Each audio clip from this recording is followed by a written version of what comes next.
It's becoming increasingly hard to find tourists in this part of southeast Finland. There's just a few today paying for reindeer rides. Until recently, many thousands would cross the border from Russia every day. Since the collapse of the ruble, business has been very slow for this winter safari company. Comparing trade with this time last year causes Patrika to shudder. The number of tourists has halved. Patrika, originally from Romania, works in construction during the summer and on reindeer sleds in winter.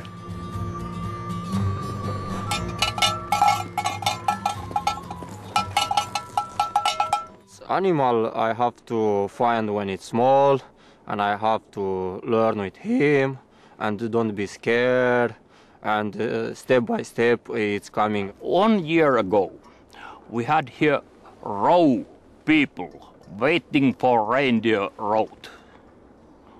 But now, as you saw, there were only few people.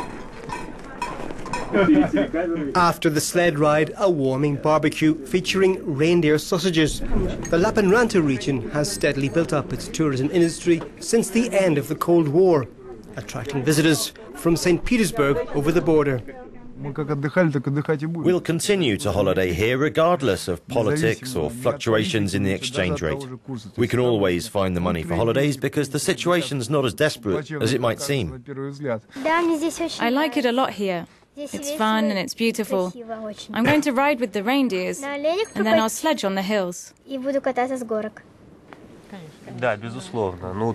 Of course, there are fewer tourists now because Russia's policies mean middle-income people like ourselves have virtually no possibility anymore to go to Europe. Russian policies have put a kind of economic barrier in front of us.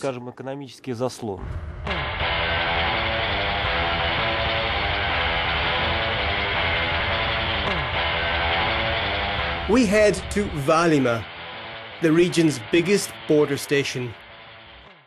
Where normally you'd see droves of Russians queuing to cross, there are open, empty spaces.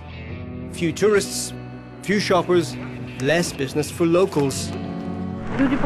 People used to come here to buy food, fish, tea, chocolate and coffee. But for now, the price has doubled. There are fewer people now.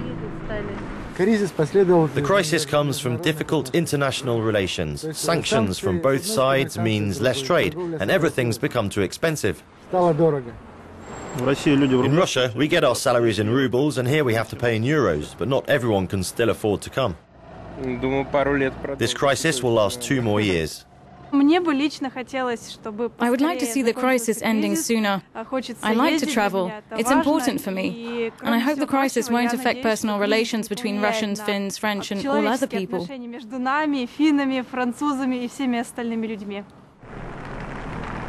Last year, some 3 million people crossed the border station. Extension work is underway to more than double its capacity.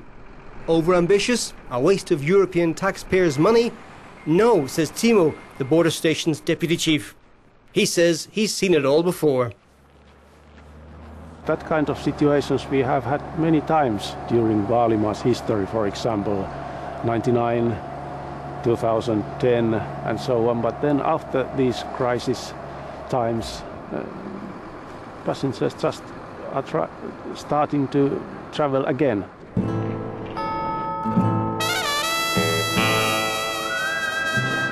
Over the past decade, Lappeenranta has taken on a more Russian appearance. Signs in Cyrillic and a special tax refund scheme lure Russian customers into upmarket boutiques. This one is managed by Moscow-born Olga. 2 years ago, we have very stable situation actually. We have many clients from Russia, but when little bit economical situation change, and the Ukraine situation and exchange rate, now Russian clients not come.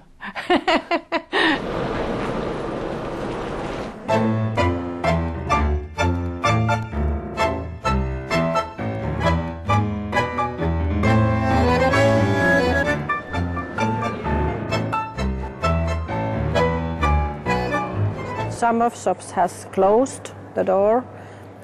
It was before about 50 or 60% of Russian customers, and today it's about 20%.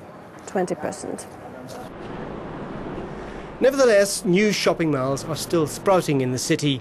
This €100 million investment was launched before the ruble crashed.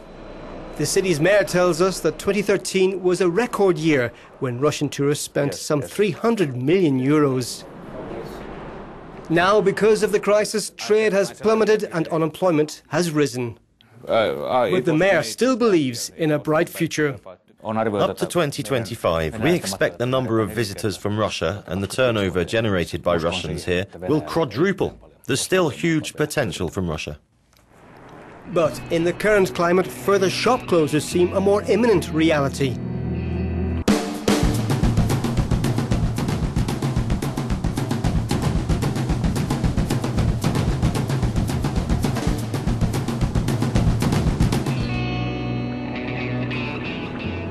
Maybe half customers are away now.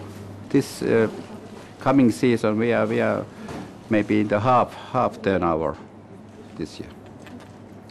Maybe we can be in a good position that we have the half left. It could be worse. Down through the centuries, Finland and Russia have had a troubled relationship along their shared 1,300-kilometre-long border, with numerous conflicts. But even during the Cold War, the countries found ways to cooperate. The Saimaa Channel is one example. It links Finnish inland waterways to the Russian city of Vyborg on the Baltic coast. At the end of World War II, a part of southeastern Finland was annexed by the Soviet Union. Many thousands of Finns were forced to leave Vyborg, which was then a Finnish city. Among them, two men who can trace their roots to the city back centuries. They still remember the day those roots were cut. The roads were full of people. The entire population was leaving the town, by foot, by bike, by horse, everything. I took this lunchbox with me during the evacuation. It's still blackened from the wood fires I used to heat it.